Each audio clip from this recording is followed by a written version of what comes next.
Okay, good morning, everyone. This is Doug. We started 3 weeks ago in different episodes about this particular file I found in my materials, and I was trying to look up, did Paul quote Jesus in any of Jesus' statements that were directly to him? And does he ever quote anything Jesus said in the Gospels? And the answer was no, except I assumed, like many of you, that when Paul says Jesus offered the cup, and this is in 1 Corinthians 11, that came from Paul knowing, at least having attended a church and knowing that correctly. But even that was incorrect. He said New Covenant. Paul said New Covenant. When we go back to Jesus and we go back to the earliest texts, which we have to go back all the way to the first century, 100s, the mid 200s, and we're going to find out that in the book of Matthew and Mark, there was no New Covenant. It said the covenant, the blood of the covenant, reference to a specific covenant under the law given to Moses. So that's the Ten Commandments. If you didn't know it, the covenant is referenced multiple times as the Ten Commandments. So that's what Jesus was talking about the cup. And then you have the passage that was added, also very late, that was in Luke 22, verse 19b and 20, where it also now suddenly has another cup, a second cup, where Jesus gives the cup for a new covenant. Again, that was all added way after the fact. And so, but when I was doing this, I was just trying to find out, did Paul quote Jesus? And then I'm like, he didn't even correctly quote Jesus in Luke 22 because it's not present in Luke 22, verse 19 and 20, because they don't exist. They're not there. That's the bottom line. And then in Matthew and Mark, it doesn't say New Covenant either. So Paul made it up, and it's contradictory to what Jesus said he was doing. And therefore, this was even more important than the issue of whether he quoted Jesus or not. It's like he's misquoting him. That's number one. Number two is, what is this, the covenant that Jesus is talking about? Why is he making a big deal about this, the blood of the covenant? Turns out those are the exact words of Moses when the people took an oath.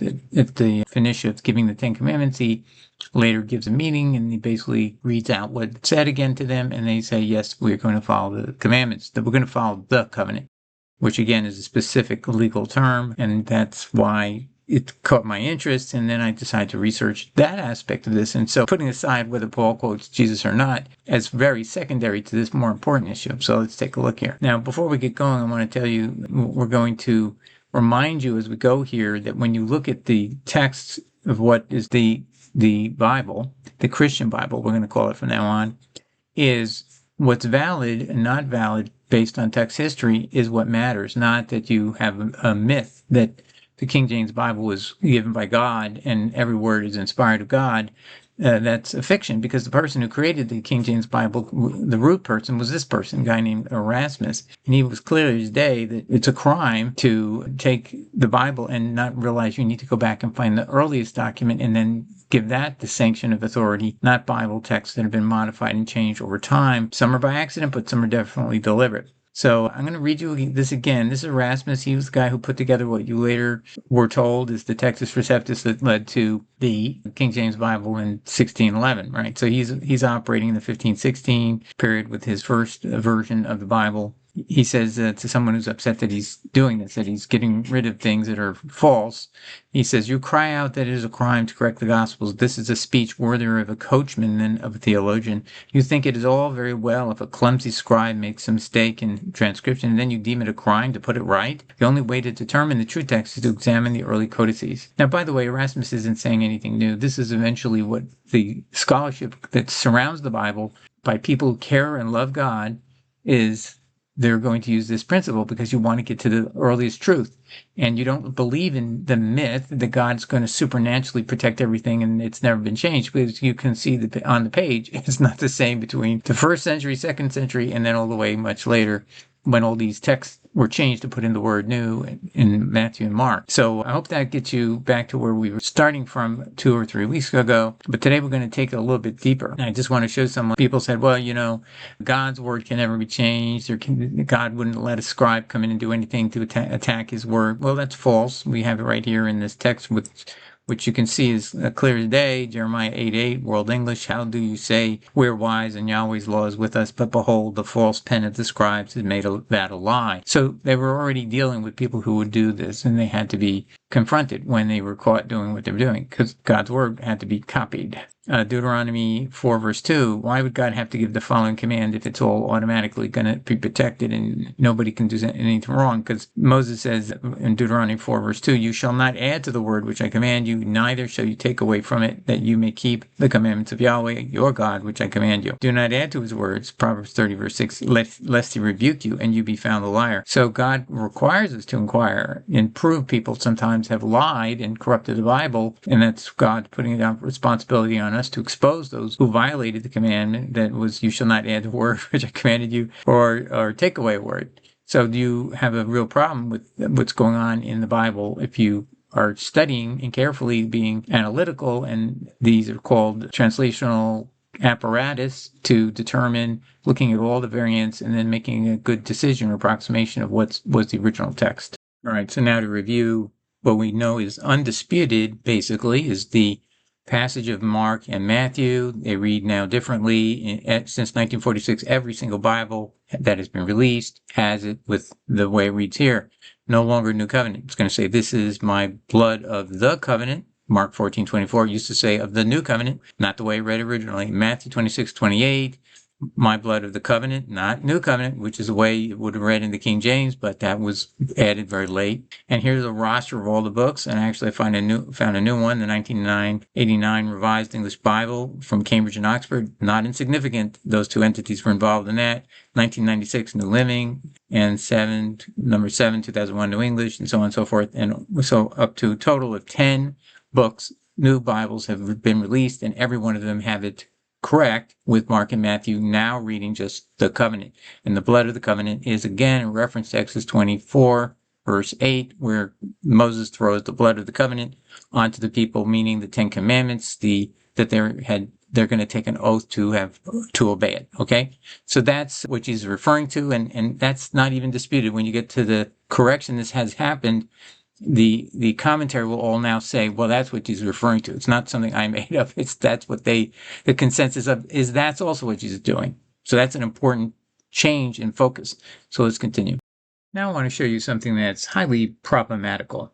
This is a 2014 UBS 5, they call it, the 5th edition of the Greek New Testament. So it's basically only in Greek, but you will have these, what they call critical apparatus on the footnotes, which will explain why they've chosen one version over another. Now, when we get to Luke 22, verse 19b and 20, we have this reference here. So they're saying verses 17, 18, 19a, then omits 19b and 20 in these versions. D meaning Codex Bezae, IT meaning the old Latin text, and there's 4 editions of that. It mentions no other, and that's the problem. And then it says the Revised English Bible, the REB. And so they're recommending to keep new over here in 2014, despite significant problems. This is completely erroneous. Okay, not by a small little issue, big issue. So what I'm going to tell you is they left out the Syriac, Cureton, and in this series I previously have not shown this on screen, but I'm now going to show it to you for the first time. The 4 Gospels in Syriac by William Cureton. This is 1868. He'd founded some time period earlier. It's often called the Old Syriac CU or Syriac Cureton. It dates to early 100s to 200s. That's the key.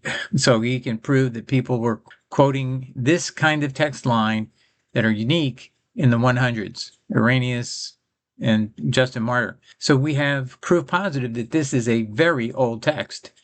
Now, here is the proof on the right side of, you can see if you look at Luke, this is chapter 22, and then you see there's 17, 19 here, 18, and then there's a little bit of inversion, but there is no, if you took the cup there, it has nothing to do with a new covenant. Same thing here, you don't get a verse 20 at all, which adds a second cup in the what I would consider a fraudulent version. Why would Jesus have 2 different cups? So somebody was trying to squeeze something in there. It's deliberate. It wasn't an accident. And so they didn't get away with it. And so you can just see here, this is the oldest text conceivable. Okay. Now I'll discuss briefly another alleged competitor, but you cannot take this other competitor and make this be ignored. Okay. Let's just make that, first of all, absolutely. How did the UBS 5, the 5th edition, do it where they got rid of this when it was well known? So I just want to go back and prove that. All right, so here's proof that it was well known long before the UBS 5th edition in 2014 that the old Syriac, the CU, the Cureton, had this issue with Luke 22, verse 19b to 20. And this is the Encyclopedia Biblica, 1899. This is its quote, and it's also quoting Westcott and Hort, which in 1881 in their Greek New Testament, similar to the UBS 5th, by the way, it's like laid out as a Greek New Testament is the best we can reconstruct at this time. So they must have used that in their own history books where, you want to look back at all the other similar books that they're doing the same thing you're doing in the UBS 5. You're just giving us the Greek text. You're not going into translations or anything. You're just telling us what the Greek text is. Well, Westcott and Hort was the first one who did this in 1881, and they spotted this issue on Luke 22 and from the old Syriac, and this is their word. So this word here in the Encyclopedia Biblica is borrowing from Westcott and Hort of 1881, which was the same predecessor of what you now see as the United Bible Society's 5th edition. Same idea. Let's just take and create a Greek text. They had to have known Westcott and Hort already said these are not there in the oldest text, and they took it out because of the old Syriac. That's why they took it out. So let's just read this again. The words in double brackets, according to Encyclopedia Biblica, article Eucharist, 1899, volume 2, at 1418, says this. The words in double brackets, so there's a line brackets to indicate this, are regarded by Westcott and Hort as no part of the original text of Luke. We're talking about the Luke 22, verse 19b to 20. They're termed by them a Western non-interpolation. In other words, they didn't try to interpolate or try to concoct something as having been interpolated into all texts except the Western. So this happened to all of every text line later added the Luke 22 corruption, but not this line. This line stayed pure. And it continued on into the Codex Bezae. They're absent from Codex Bezae, which is a document book that is from the 400s, but it also has this old language and quotes from people who are existent in the 100s. And several old Latin manuscripts, A, F, F, I, and E, others 6 and E, as well as the old Syriac. So there it is. How could somebody who's a scholar, like whoever's running the UBS 5th edition group, how could they not know they should have included the old Syriac in the passage where they were commenting on Luke 22, 19b to 20. It's impossible to think this was done by a mistake. Okay, so number one, the UBS 5 has to know predecessor works, just like theirs, Westcott and Hort, Greek New Testament, no English translations going on, compiling what they believed was the best assembled Greek at the time in 1881. They commented that Codex B did not have the Luke passage 22 in the old Latin didn't have the text in 4 versions, and then, most importantly of all, the old Syriac, CU. What happened to the old Syriac? Okay, so this is an important difference. When you go look here, there's 2 places where they talk about these verses, okay? One set of verses omit 19b and 20, and that was only allegedly the D, Codex Bezae in the italic, the 4 versions we saw. But what happened to the Syriac Cureton? Where is that? That's gone. Now, what's changed up here? Well, previous to this, the Syriac Cureton had a trounce. So did the Latin italic stuff. So, but now what you have is this letter N looking thing is actually an alpha. That's the Codex Sinaiticus, because that dates from 330 to 360. That could not possibly beat the old Syriac, the Syriac Cureton, could it? But the P75 had come in just by some just random and vague comment that it would be dated allegedly to the 100 to 200 period, 175 to 225. That's why they're putting it in here, so that you can now say, oh, well, we can keep it just on that one thing alone. But when you study what was going on with the P75, you're going to go, that's ridiculous. It's just handwriting. It has nothing to do with any quotes of early Irenaeus or Justin Martyr or any of these people in this line that's the Syriac and also the Codex Bezae. What's going on here is something corrupt, okay, in my view. It's not a good decision to take something like that will then be destroyed in 2016 by Nongbri. He's going to just totally rip it apart and show that even the argument that it's based on handwriting is false, because when you compare it to other writings in this known to be in the 4th century, it comes out it's the same as the 4th century, this P75. So it's now been shelved again. So they basically, in 2014, the UBS was willing to endorse it had a new covenant in there based on a very sketchy ground, which is P75, and then not tell the people who are reading their content, hey, what happened to the Syriac Cureton? It's not there. Is that a mistake, or is that trying to give an advantage to something that's very poor and very inadequate, the P75, to give it a chance that it might fly, and maybe no one will notice for decades, and we can keep the Bible just the way it was, corrupt from the very beginning of the 4th century. Okay, so let's just take a look here. I just want to show you again, maybe a little closer up. This is a little bit bigger, and you can see this is called the critical apparatus. When you see these type of things, they're called the critical apparatus, and they use these little sketch marks to break it off. So there's no doubt what's going on here. This is completely wrong, okay? Now, I want to show you what P75 is all about. Victor Martin and Rodolphe Kasser did this, and they found Papyrus 75 in the texts of the Bodmer Papyri, and that was found in Egypt, by the way. And they gave it an early date, just proposed it. This is how it's stated: proposed 175 to 225. You cannot use the premise of this work to do what they did. And Nongbri even commented on a book in 2013 that was published called The Question of Canon, where they were trying to highlight P75, and he's making comments on another effort people were trying to do P52 and turn it into a 1st and 2nd century work, and he destroyed that argument. But we're dealing with the proposed. So the way the article was first written by the first author of this, Victor Martin and Rodolphe Kasser, was they proposed the date of origin between 175 and 225. They didn't say they could really prove that, and that's important. It's all just speculation. Against, when you look at the Codex Bezae, remember D, it also has these quotes from the mid-200s. James Wilson, Acts of Apostles, 1923, will point that out. So there's this Origen that is closer in time to the actual 100 to 200s by demonstrable people quoting these texts. All right, and these texts are unique, so there's some aspects to it that you can actually link it to people alive in a certain time. You can't do that with handwriting. You have no idea when somebody wrote that in relation to the people on Earth unless there actually quotes that text that's paleographically dated, you think, to 175. Well, if you found a person who's alive dated to 175, yeah, I'd give you credit. Maybe that you could make an argument, but that's not because of anything else except the words themselves have meaning, and the meaning has been copied by somebody who's alive at 175. But otherwise, you can't do what you're doing. All right, so the best way to make this point is to go slowly through this. I'm going to show you now. This is the United Bible Society's edition 5 of its Greek New Testament, and underneath that it has critical apparatus that explains what it's claiming or asserts are the source of the omission of 19b and 20 in Luke chapter 22. That's where it says the new covenant in my blood. So that's admitted in this text. Now, what position does the text involved here go? How far back does it go? Well, they don't cite the Syriac Cureton, which is very determinative of the outcome of this answer. Okay, and there's absolutely no reason to omit it. There's no question about it. It's been so studied for decades, and there's nothing controversial about it.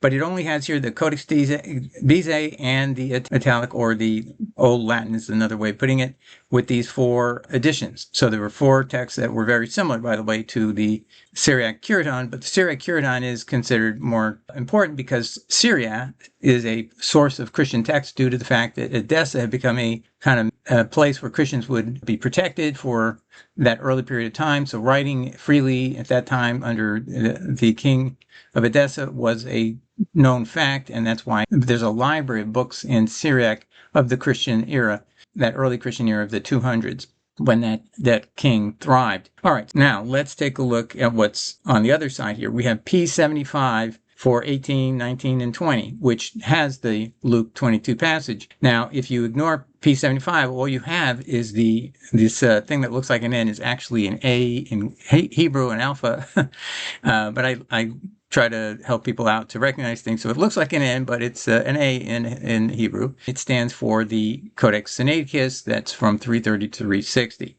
So what's P75? I'm going to get into it. So I'm just going to tell you right up front, it's simply somebody saying because of the way the handwriting is, and not for any of the really legitimate reasons that we'll see apply to the Syriac Cureton. Okay, so the Syriac Cureton has been aced out here. It's amazing to me. It's hard to imagine it was a mistake, but we'll just try to contact the United Bible Society and ask them, please fix this in your next edition.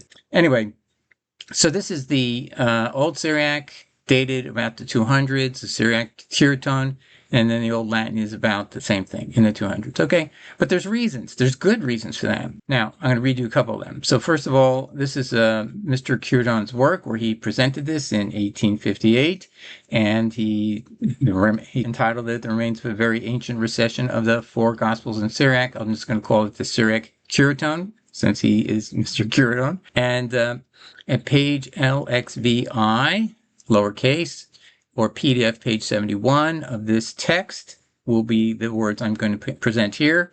I have this available now in the PayHip store if anybody wants to acquire it, and you can get it. And you can then do word searching on it with the Notebook LM, which I've prepared. All the text will be OCR'd, available that you can search on the Greek text. You don't have to translate it yourself, and it's all being done behind the scenes, and then you can get answers to your questions. Anyway, let's continue.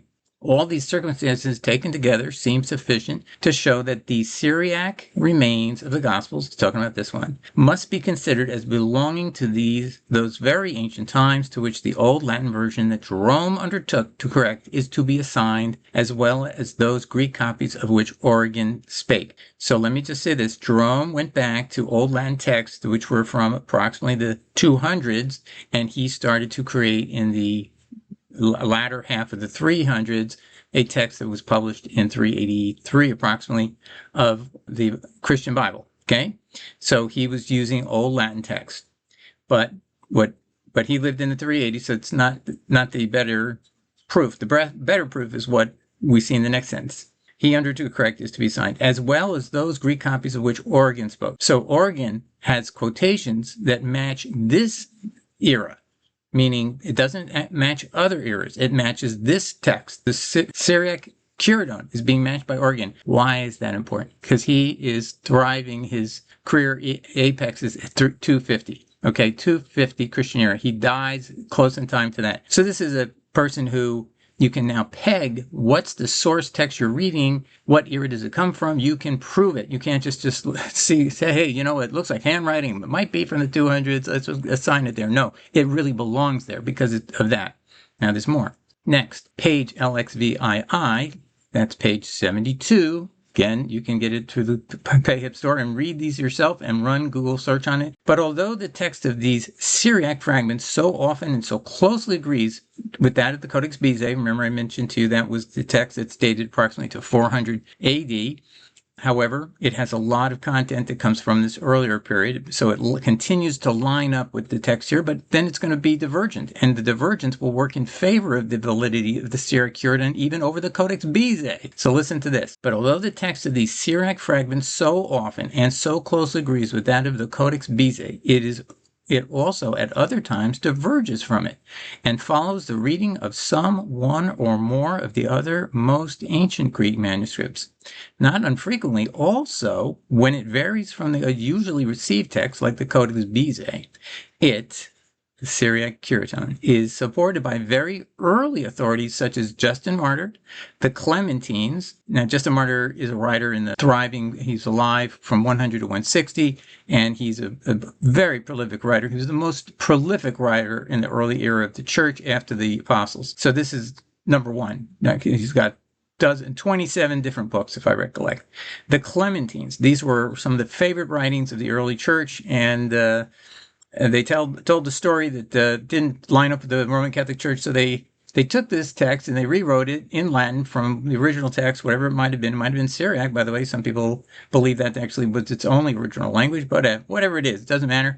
It's from the 200s, and it was only changed in the 300s by Rufinus by retranslating it into Latin and then throwing away the original text. So no one really knows what those original texts were because there were things the Roman Catholic Church didn't like. But anyway, it tells you the textual context that's inside the Syriac text is, you can find that similar language in the Clementines. Irenaeus, You can see here he's in the 160s, 70s. He's this guy who wrote a book on heresias. In doing that, he used words and language that is used in this text, the Syriac Cureton. Origen, same thing.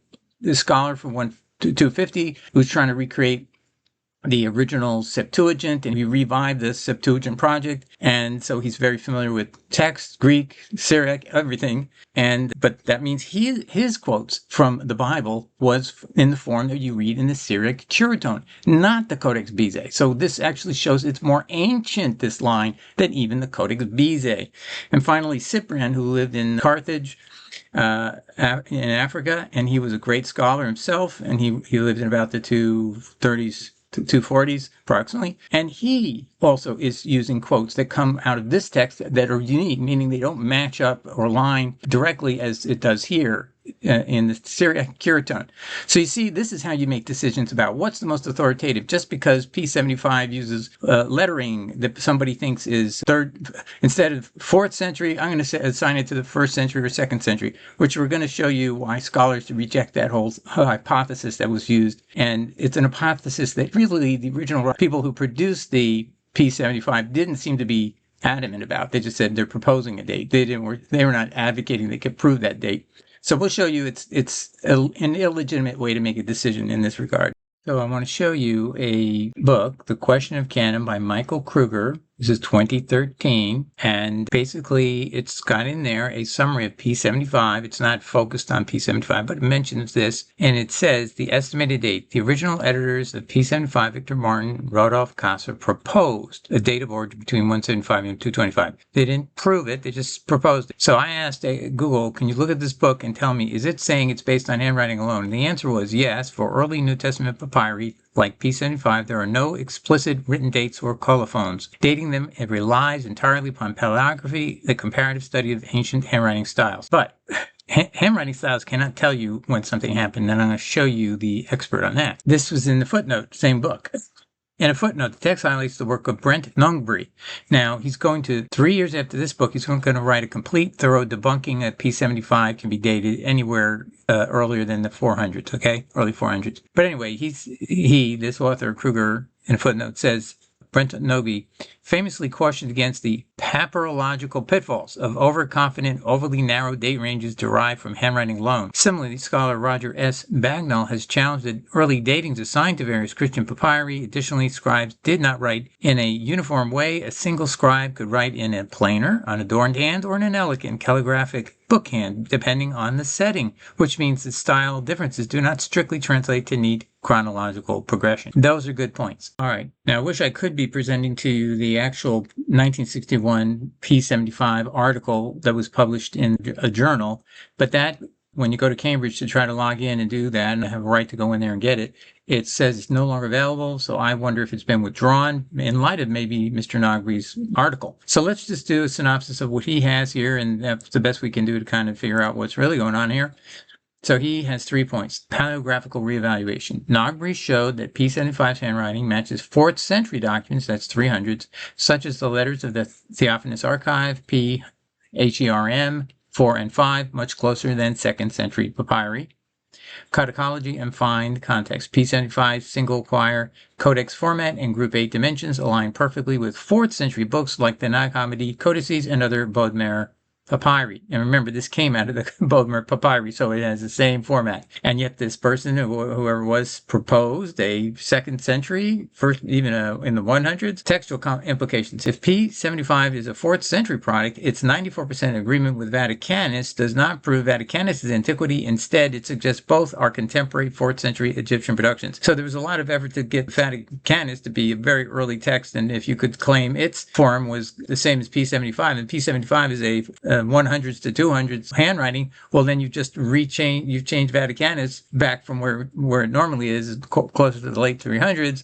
It's now would be in the 100s and 200s. So he's just saying you have an anomaly that nobody would say reading the Vaticanus that could be dated to the 100s and 200s just by the simple comparison of the way you write things. So now I want to show you one more thing. This is Brent Nongbri. He's a professor in Norway. He teaches history of religions. Okay, the article was called "Reconsidering the Place of the Papyrus Bodmer, 14 to 15, p75, in the textual criticism of the New Testament. And I just want to show you what other context to look at. He's got screen captures of all the major pages, and you can see it's quite clean and definitely has a late look.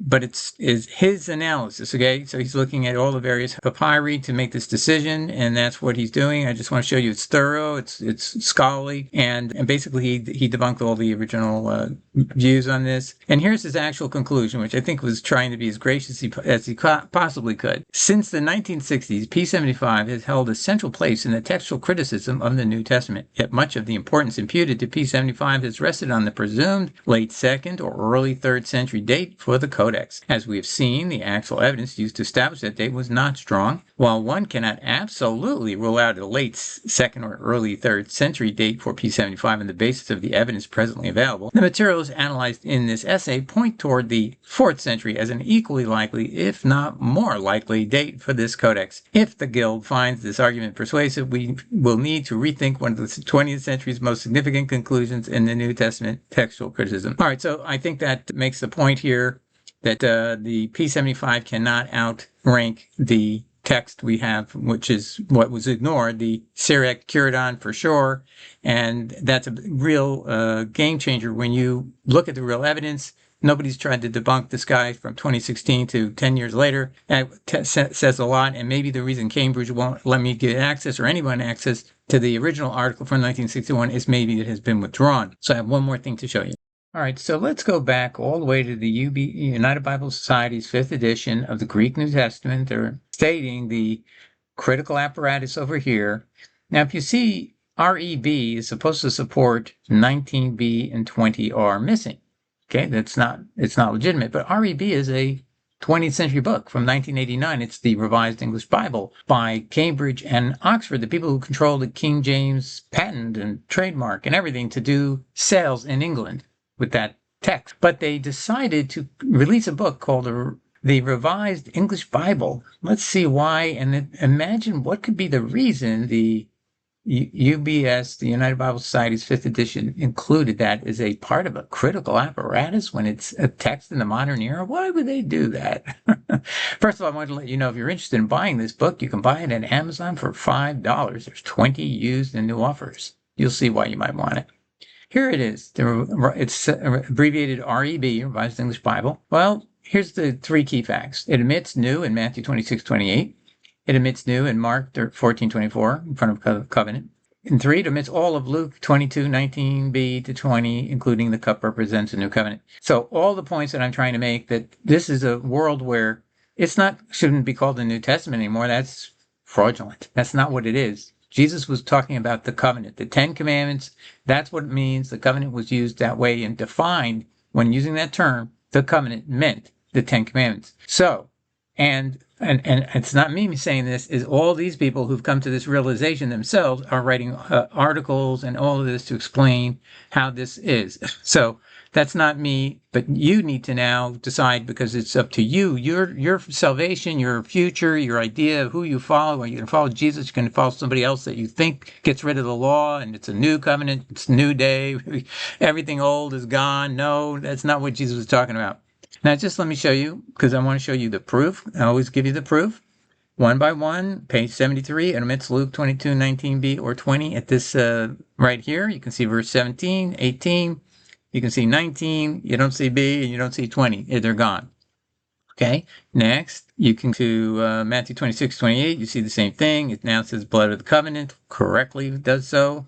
And next week, and that was here, it's Mark 14, page 44, and again has the same, this is my blood, the blood of the covenant. So there is actually one Bible that does do this, and it's not a lightweight Bible at all. I want to show you how big these people are. So Oxford and Cambridge are the holders of the right to the King James Bible. Now what they do, and I've noticed this, is they release like New King James Bible, and they'll put in footnotes to NU, and that's Nestle Line, and the UBS, okay? U stands for the United Bible Societies, and N stands for Nestle Line. So they're basically trying to get you to be aware of the best scholarship, which those two are probably the best, but actually sometimes you got to go all the way back to Westcott, Hort, because they're the ones who really started this whole idea of having critical apparatus to define how to determine what is the correct text by going to the most original and earliest text. Anyway, it's just interesting that here is the foremost leaders, spiritually speaking, of the King James Bible control, and they believe that if it was done over today, it would be done exactly as I've been telling you.